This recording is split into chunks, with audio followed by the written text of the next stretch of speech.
Gagap ni Kevin ang kanang palad ni Ivana. Pagkalipas na mahabang panahon, eto siya, haharapin ang mga taong bahagi ng buhay at kahapon niya. Ivana, bungad ni Inay Rosa, naluluhang niyakap siya ng ina. Mas mahigpit na yakap ang ginante ni Ivana sa ina. Patawarin niyo ako, Nay. Garalgal ang tinig na saad ni Ivana. Tila pinipiga ang damdamin niya. Nalusaw ang tatag niya bilang mondragon. Ako ang patawarin mo. Nagpapahid ng luha na bumitiw na mula sa pagkakayakap ang inay ni Ivana. Tiningnan sina Kevin at Alexis na nakangiti. Maraming salamat sa iyo, Sir Kev, sa lahat na naitulong mo sa amin. Maliban sa pagpapaaral kay Alexis ay si Kevin din ang gumastos sa burol at pagpapalibing kay Mang Jose. At lahat ng iyon ay lihim na batid ni Ivana. Sinasaksihan mula sa malayo. Kevin na lang po, nakangiting saad ng binata. Nay, magiging manugang nyo na si Kuya Kevin? Excited na balita ni Kuya Alexis. Na nakangiti, maraming salamat sa iyo. Matapos mag-propose ni Kevin kay Ivana, kinausap agad nila ito upang magpakilala na si Ivana bilang ate nito at hindi na ito nagtanong pa. Napakunot ang noo ni Aling Rosa. Nagtatanong ang mga mata na tiningnan si Ivana. Kami na po ni Kevin? Nilingon ni Ivana ang binata. Naparito po ako para malahingin ang kamay ng inyong anak. Magalang na saad ng binata. Umiti si Aling Rosa sa katumango. Kung ano ang kaliligayan ninyo, magiging masaya ko para sa inyo. Ngunit natigilan ito nang may maalala. Anak, kamusta na ang papa mo? Malungkot na umiling si Ivana. Mag-iisang taon na po siyang namayapa. Rumihistro ang pait sa mukha ni Aling Rosa. Hindi maitatanggi na mahal pa rin ito ang ama ni Ivana. Hindi na kami nagkikita ni Silvestre pero nagpapasalamat pa rin ako dahil nahanap ka niya. Wika ni Aling Rosa. Inay, marami pa ho akong tanong. Sinulya pa ni Ivana sa Tristan na mataman lang na nakamasin. Magkaibigan si Itay Jose at ang papa, alam ninyo ba? Gulat na napatitig sa Aling Rosa sa anak at saka umiling. Magkaibigan sila? Ginagap ni Ivana ang palad ng ina. Inay, naguguluhan ako. Tilang lahat na nangyayari sa buhay ko ay magkakaugnay. Ang Kuya Oliver naging kasabwat ng taong nais akong ipapatay. Pinapapatay ka? Pero matagal na siyang nakakulong dahil sa paggamit ng droga. Umiling si Ivana. Nagpaimbestiga ako, Nay. Matagal na ho siyang nakalabas ng kulungan. At yun ay dahil sa tulong ni Christoph Tamayo sa ba ni Tristan. Umiling si Ivana. Mataman habang nakikinig lamang sina Alexis at Kevin na nagugulat din sa mga narinig. Christoph Tamayo? Kilala nyo? Tanong ni Ivana. Umiling si Aling Rosa. Hindi, pero ang ina ni Oliver isang Tamayo sa pagkakatanda ko. Crisanta ang pangalan. Crisanta Tamayo? Napamaang sila Ivana at Tristan saka nagkatinginan. Tila na punan na naman ang isang bakanteng puzzle. Kung gayon, si Kuya Oliver at Christoph ay magkapatid sa ina? Saad ni Ivana. Kailangan kong makausap si Tia Crisanta, ani Ivana. No, imposibleng mangyari. Dahil pinatumba ka ng pinsan mo, naiiling na wika naman ni Tristan. Pero bakit? Kulot noong tanong ni Kevin. Dahil sa paghihiganti at kasakiman sa pera. Opinyon ni Tristan. Kasakiman at higit pa, Tris? Pero hindi lang marahil dahil sa pera, ate. Ani Alexis, napatingin sa dalaga. Anong ibig mong sabihin? Ani Ivana. Ate, sabi niyo nga 'di ba, interesado siya sa kalahati ng asyenda at may natagpuan kayong baul sa tunnel? Nagkatinginan sina Ivana at Tristan. May punto ng opinyon si Alexis. Hindi pa nga niya nakikita ang laman ng baul na nakuha nila sa tunnel. Ivana, kailangan niyong alamin ang nilalaman. Suhestyon ni Kevin. Matapos ang mahaba-habang kwentuhan, sumakay na sila sa kotse para bumalik ng Zambales. Hindi pumayag si Ivana na hindi maisamang ina para makilala na nito ang apo. Tila naman nabunutan ng tinig si Ivana. Hindi na niya kailangan pang magpanggap sa harapan ng pamilya at ng lalaking mahal na mahal niya. Mabubuo na ang kanyang pamilya. Walang pagsidlan sa tuwa si Aling Rosa nang makilala si Kian.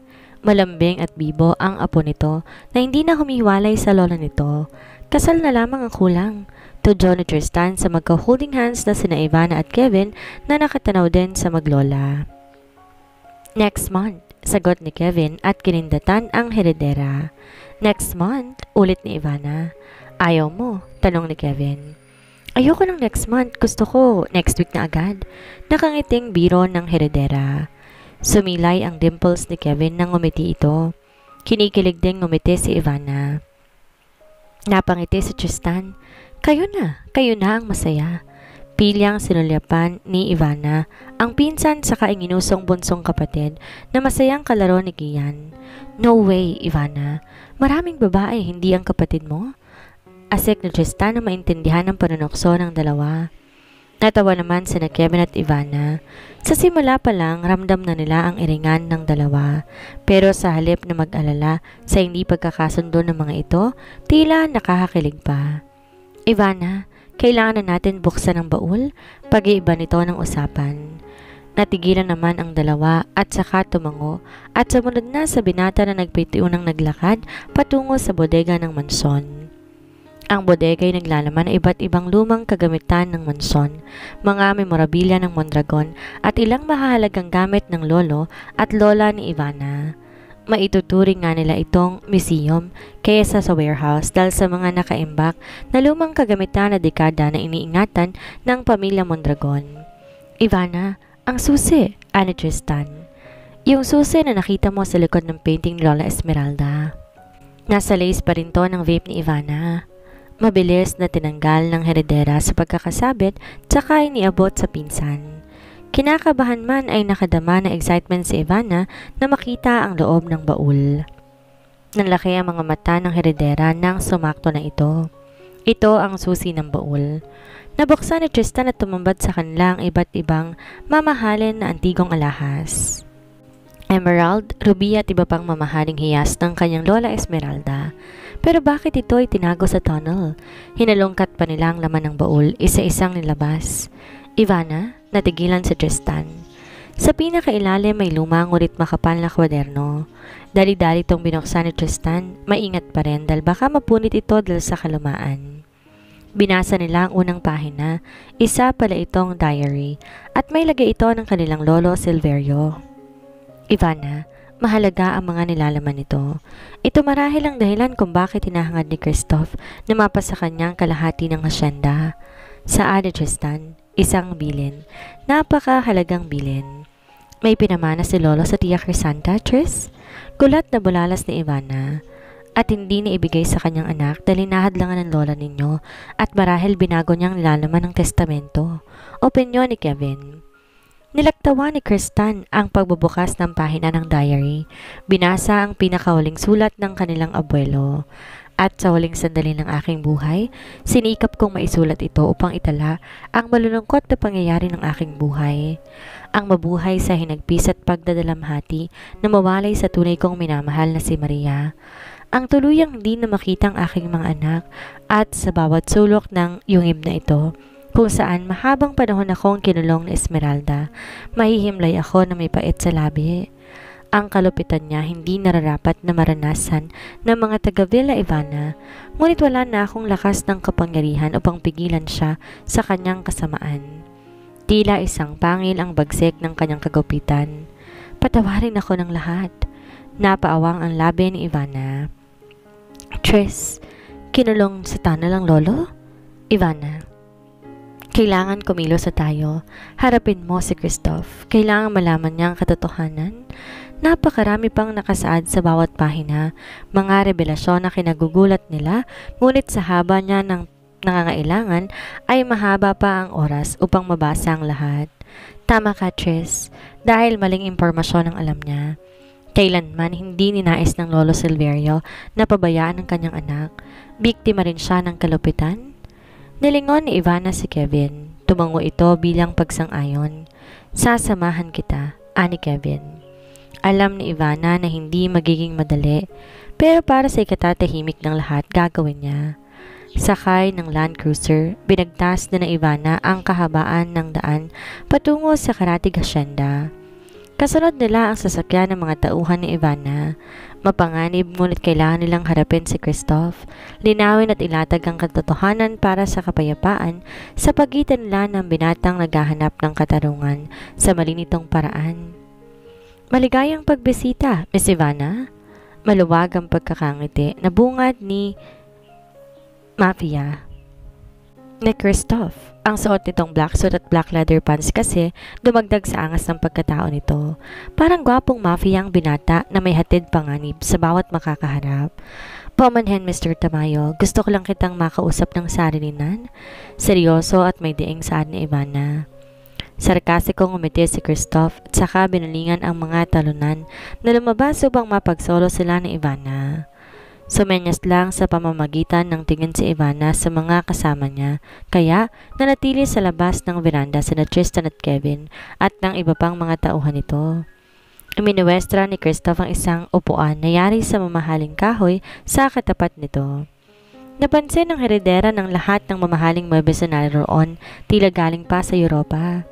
Palibhasa sa bansang iyon lumaki ang binata at ay na rin dito mismo. Umupo doon si Ivana at saka dumikwatro ng pagkakaupo habang tuwid ang likod na hindi sinandal sa upuan. Pumitik naman sa hangin si Christoph, tila mga robot na lumapit naman ang mga inutusan nito. Sanay sa aristokratikong mundo ang kaharap. Unang napansin ni Ivana, banyaga mula sa pananamit at pagkilos. Nagpahanda ito ng merienda. At ilang minuto lamang, nasa harapan na ni Ivana ang isang malaking slice ng chocolate truffle cake at isang baso ng pomegranate fruit juice. Salamat, ani Ivana. Anong may paglilingkod ko? Diretsyong tanong ni Christoph. Ayoko ng paligoy-ligoy. Maaari ko bang makausap ang iyong ina? Natigilan si Christoph at saka sarkastikong ngumiti. Anong kailangan mo sa mommy ko?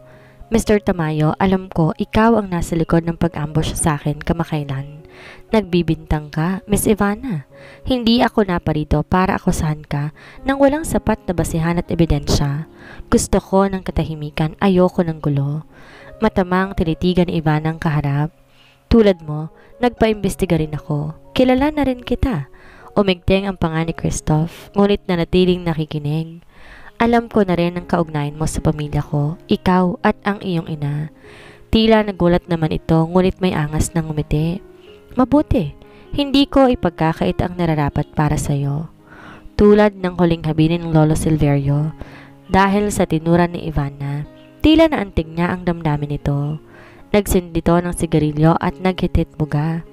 Dama ni Ivana ang kuryosidad ng binata. Mr. Tamayo, hindi mo kailangan na maghiganti sa amin ng papa. Mahal na mahal ng aking amang iyong ina. Natigilang napatitig si Christoph kay Ivana at saka umiling. Anong alam mo? Ikaw na kailanlang natagpuan ni Silvestre? Hindi naniniwala na saad nito. Dahil sa lola mo, nawala ng ina ang anak ko. Namatay ang Lola Maria sa maruming kamay ng iyong abuela. Galit na wika nito. Pero buhay ang mommy mo dahil iniligtas siya ng papa. Nakipagtagisan ng tingin si Ivana sa kaharap. Hindi siya sumugal na makipag-usap sa binata upang hindi niya ito paniwalaan. Kukumbinsihin niya ito hanggang sa malusaw ang galit nito sa kanila. Iniligtas siya ni Don Silvestre? Hindi makapaniwalang tanong nito. Oo, ang papang nasa likod ng pagkakatakas ng iyong ina mula sa kalupitan ni Esmeralda. Si Papa din ang nagpadala sa iyong ina sa ibang bansa at gumastos upang mabuhay siya ng normal, makapag-aral at mamuhay ng masaya at sagana, at lahat ng yon lingid kay Lola. Palihim niya na tinutulungan ng iyong ina, Christoph. Tila lumambot na ang damdamin ni Christoph dahil sa natuklasan. Damayon ni Ivana, ngunit sa kabila ng lahat, pinabayaan siya ng iyong lolo. Mahinang saad nito? Hindi totoo yan. Dahil sa mga panahon yon, kinulong siya ng lola sa isang yungib. Wala siyang magawa. Patuloy na paglalahad ni Ivana. Kung gayon, paano mo nalaman ang lahat ng to? Namangha ito sa galing ni Ivana sa pag-iimbestiga. At paano ko nakakasiguro na totoo ang lahat ng sinasabi mo? Inilabas ni Ivana mula sa loob ng bulsa nito ang suot na jacket, ang diary ng kanyang lolo. Napatingin dito si Christoph. Basahin mo at maaari mong ipasiyasat ang nilalaman sa mga eksperto kung tunay man yan o hindi. At akala kong isang saksi na nakakaalam ng lihim ng Mondragon, kaya kong patunayan ng lahat ng inilahad ko ay totoo. Natahimik naman si Christoph. titig na titig sa lumang kwaderno na nakalapag sa lamesa. Pinahanga siya ni Ivana. Alam ko na ang pinaguhugutan mo ng dahilan kung bakit ka naghihigante sa pamilya ko at hindi kita masisisi. Pero narito ako upang linawin na walang kasalanan ang lolo at ang papa. Christoph, huwag kang magpapalamot sa galit, dulot ng mabait na kahapon. At ang nais ko lang naman malaman ngayon kung bakit interesado ka na bilhin ang kalahati ng asyenda. Mahabang litanya ni Ivana. Humithit ng sigarilyo si Christoph at matamang nag-iisip. Sa nalaman ko, tila mahirap pang sagutin sa ngayon. Miss Ivana?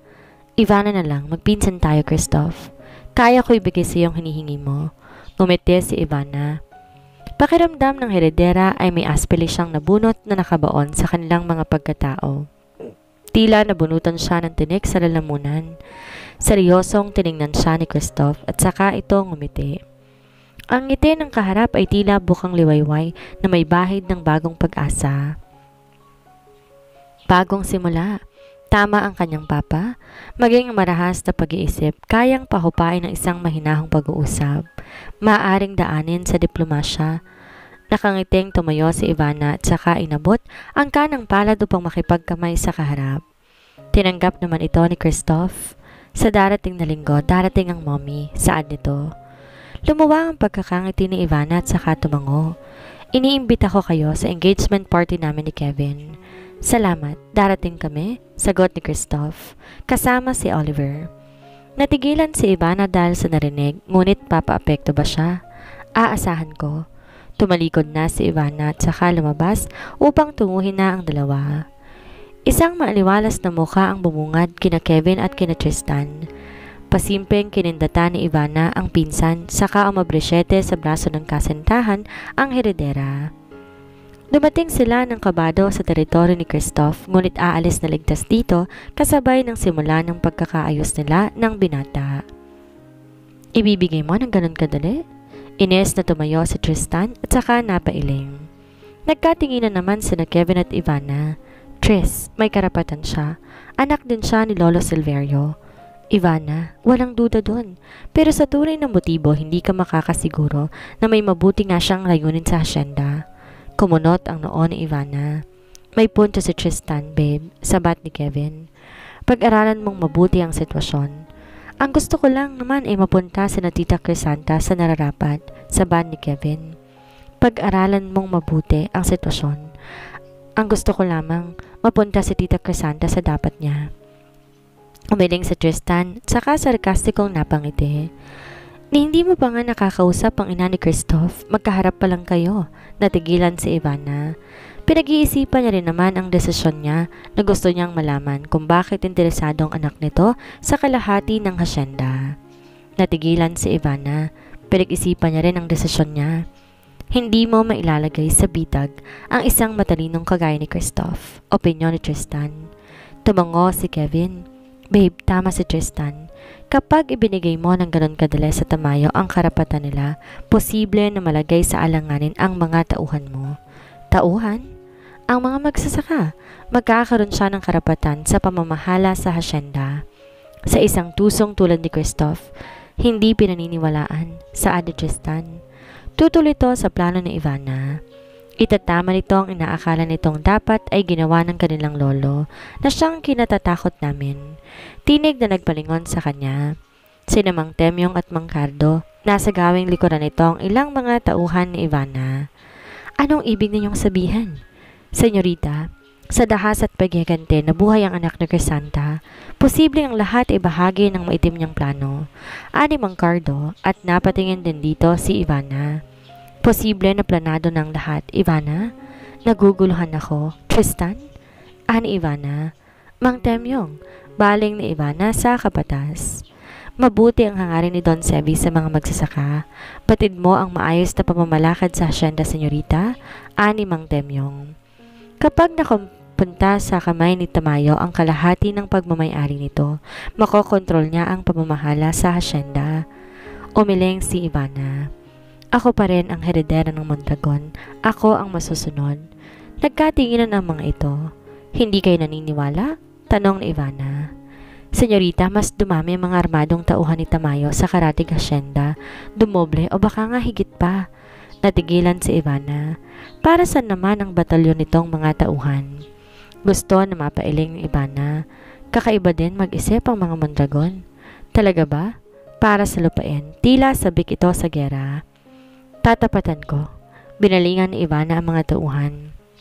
Paul, gusto ko mag-hire ka ng mga bodyguards na poprotekta sa villa. Mariing utos ng heredera. Dadalo sa engagement party namin ni Kevin at Christoph at ang kanyang ina. Maging handa at alerto ang lahat. Sigurado ka ba sa plano mo? Maaari naman natin na isagawa ang event sa Manila. Opinyon ni Kevin. I-report ito sa otoridad. Umiling si Ivana. Gusto kong masaksihan ng mga hasyenda sa pag-aanunsyo ng nalalapit nating kasal. At alam ng mga kinaukulan ang nangyayari sa villa. Wala kang dapat ipag-alala. Saad ni Ivana at aminado siya sa sarili, kinakabahan din siya. Ngunit bilang Ivana Mondragon, kailangan mapanatili niya ang katatagan ng personalidad. Para saan pa ang mahaba-habang pagsasanay niya sa mga nakalipas sa taon habang nasa ibang bansa. Naipadala na ang imbitasyon sa pamilya Martinez at gaganapin to sa mismong mansyon ng Mondragon. Ang mga bisitang kinumbida ay iilan lamang sa piling-pili mula sa hanay ng alta sa syudad na kinabibilangan ni na Kevin at Ivana. Ang shareholders ng Martinez Corporation at malalapit na kamag-anak ng mga ito. Inihanda na rin nga ni Ivana ang sarili sa kanyang papasuking mundo na kasama si Kevin. Senyorita, tinig ng katulong ni Ivana. Lumingon si Ivana at saka napaawang ang bibig. Sorpresa ngang matatawag dahil parang malalaglag ang panga niya sa pagkagulat. Maliban sa isa sa mga katulong niya sa mansyon, ay may hindi siya inaasahang makita. Aling Lydia, bulalas ni Ivana. Napatingin si Ivana sa fiancé na si Kevin. Nakalutang ang dimples ito mula sa pagkakangiti. Pinapunta ko si Aling Lydia para saksihan ang engagement party natin. Napangiti si Ivana. Otomatikong lumapit sa kanya ang mayordoma at saka niyakap ito. Wala siyang nakikitang dahilan para hindi na magpakatotoo sa katiwala ng mansyon ni Kevin na noon pa man hindi naman siya itinuring na ibang tao.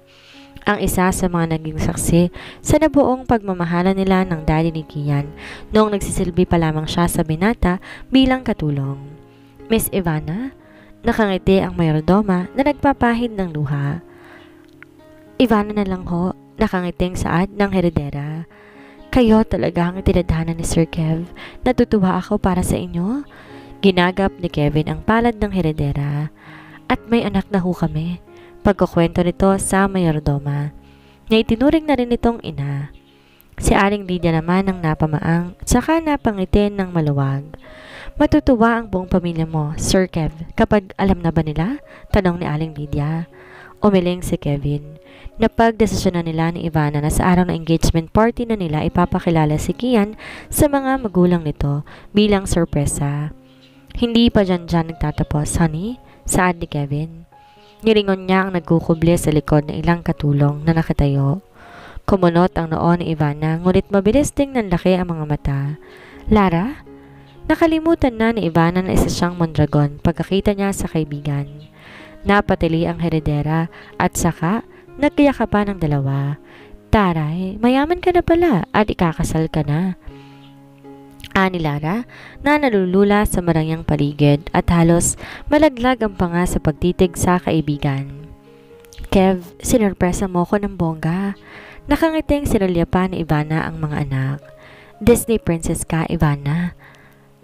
Mura nito. Natatawang binalingan ni Ivana ang ilang mga katulong naroon. Ipaghanda niyo sila ng makakain, utos niya. Napanganga si Lara sa tawa, halos ayaw na nga nitong bitawan ang braso ng kaibigan. Hindi makapaniwala na ang kanyang kaibigan na dating prostitute na nangangarap lamang na yumaman noon ay isa palang bilyonarya. Pakisampal nga ako, totoo ba to? Lumuwang ang pagkakangiti ni Ivana, tsaka tinampal na mahina ang pisngi ng kaibigan. Akala ko nga ini-etos mo lang ako Mr. Martinez. Hanip, trulala pala. Pabaliktad nitong saad. At natupad din ang pangarap mo, ha? Napangasawa mo na si Mr. Dimples. Tumangis ang ngiti ni Ivana na sinundan ang tanaw ng binata at tinayaan na silang mapagsolo ni Lara upang magkasarilinan ang magkaibigan. Maging ako, hindi pa rin ako makapaniwala. Talaga bang anak ka ng may-ari ng kaharian na to?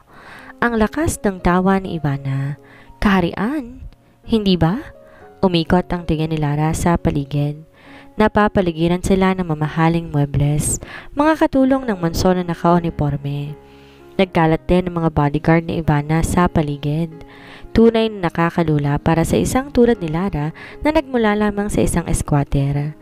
At dahil nandito ka rin naman, hindi na kita pababalikin sa club, saad ni Ivana. Napamulat si Lara. Ako nang bahala sa'yo. Hoy, huwag mong babawiin yan ha, isusumpa kita. Ang luwang ng ngiti ni Lara. Tumango si Ivana, tsaka giniya na ang kaibigan patungo sa komedor. Ivana, ani Tristan na kararating lang. Napamaang si Lara, napatitig sa pinsan ng heredera. Bagya itong siniko ni Ivana. Gaga, pinsan ko nga pala si Tristan. Natatawang pakilala ni Ivana sa dalaga. May bago ba? Kilala niya ang marupok pagdating sa mga gwapo ang kaibigan niya. Ang gwapo! Naiiling na iniabot ni Tristan ang palad. Natutura lang tinanggap naman ito ni Lara. Napapaismid naman mula sa hindi kalayuan si Alexis.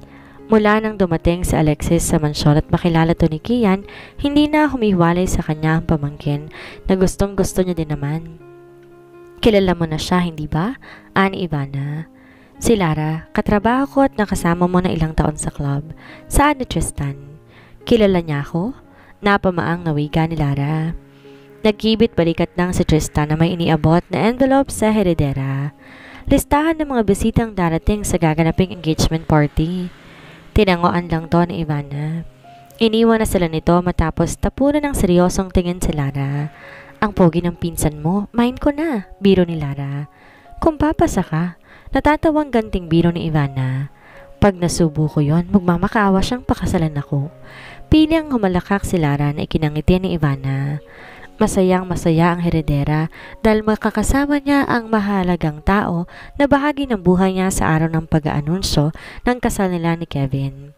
Bagamat kinakabahan siya sa pagharap nila ng kanyang tita Crisanta at ng kanyang kuya Oliver, nakadama pa rin siya ng excitement. Gusto niyang matapos ng anumang sigalot sa pagitan ng Tamayo at Mondragon. Mamuhay ng normal, mabigyan ng payapang pamumuhay ang anak, at tulad ng kanyang papa maging maayos din ang pamamalakad niya sa hasyenda ng Villa Ivana.